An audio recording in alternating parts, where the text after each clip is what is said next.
Il était une fois une maison loin de tout, grande et belle, un manoir. Quand ses fenêtres étaient ouvertes, on aurait dit des yeux pleins de mystère qui regardaient les enfants. Mais aucun enfant ne passait jamais. Des arbres sauvages croissaient tout autour. L'été, des roses soufres et pourprées ouvraient leurs milliers de pétales sur la façade. Il y avait aussi une très vieille glycine qui avait arraché la grille et qui s'enroulait en nœuds et spirales enchevêtrés comme une énorme famille de serpents boas. Au printemps, c'était un torrent de fleurs mauves qui déferlait sur la maison et s'écroulait en un rideau de grappes exquises jusqu'au sol. Un homme et sa femme habitaient là. Ils n'étaient pas jeunes, mais pas encore vieux non plus. Ils soignaient leurs plantes et leurs bêtes. Cela leur prenait beaucoup de temps car ils étaient seuls. L'homme avait les yeux bleus, une barbe caramel et le teint couleur de cuir. La femme avait des cheveux striés de fils brillants comme des guirlandes de Noël, et son regard était comme les fenêtres de sa maison.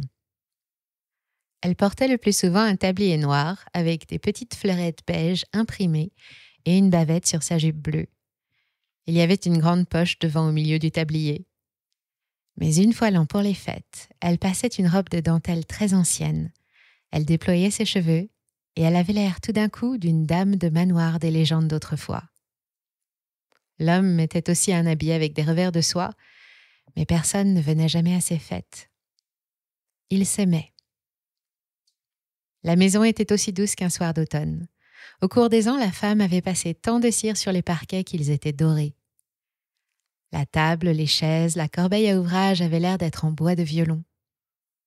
Il y avait un splendide tapis rouge avec des arbres, des fleurs et des bêtes bleues, gris-rose et crème tissées dedans sur le plancher de la chambre. La cuisine avait des murs en carreaux, bleus et blancs. La cuisinière était noire, immense, avec un énorme four et des poignées en cuivre. C'était bien agréable l'hiver car cela chauffait une partie de la maison et c'était bien pratique notamment pour faire la cuisine de cochon une semaine dans l'année. L'été, l'homme grillait les côtelettes dehors sur la terrasse au vieux carrelage délavé et rose.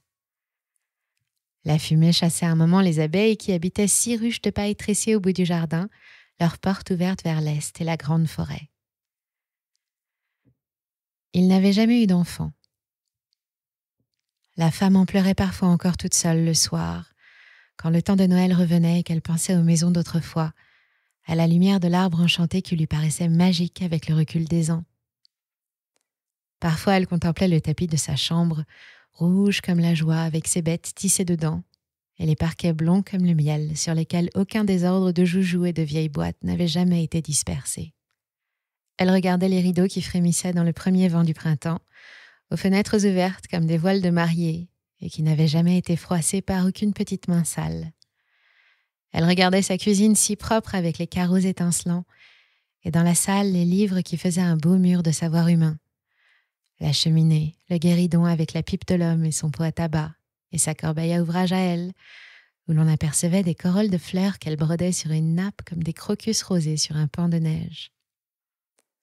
Elle regardait le chat paisible sur son vieux coussin rose, le gros chien noir dans la niche peinte comme une maisonnette avec « Georges » magnifiquement écrit dessus.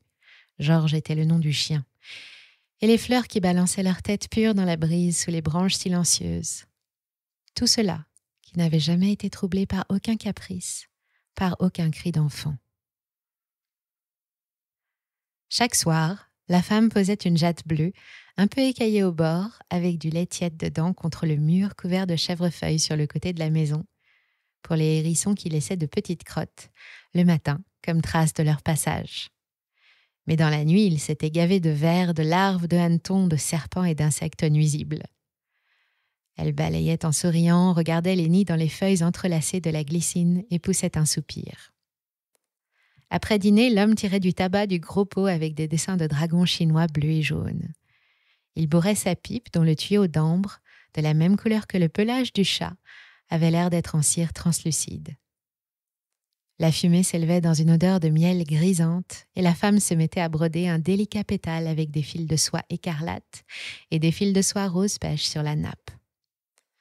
De temps à autre, ils allumaient la télévision mais disaient très vite « C'était mieux dans le temps, tu ne trouves pas ? Il n'y a plus que des navets aujourd'hui, on peut le dire. » et il fermait le poste. Il préférait lire ou parler ou fumer, coudre sans rien dire. Puis il vérifiait si tout était bien clos, les portes et les fenêtres. Si Georges dormait au chaud dans sa niche, si le chat ronronnait sur le vieux coussin rose. Et ils allaient se coucher, souvent en emportant des livres pour lire au lit. Là, ils buvaient de la tisane d'anis étoilé, on l'appelle aussi la badiane, qui fumait sur la table de nuit. Calés dans leurs oreillers blancs, ils tournaient doucement les pages. Le son d'argent de la cuillère contre une tasse était le seul qu'on entendit, avec celui du cadran de l'horloge qui allait et venait en paix dans la salle. Et aucun autre bruit du monde ne leur parvenait jamais.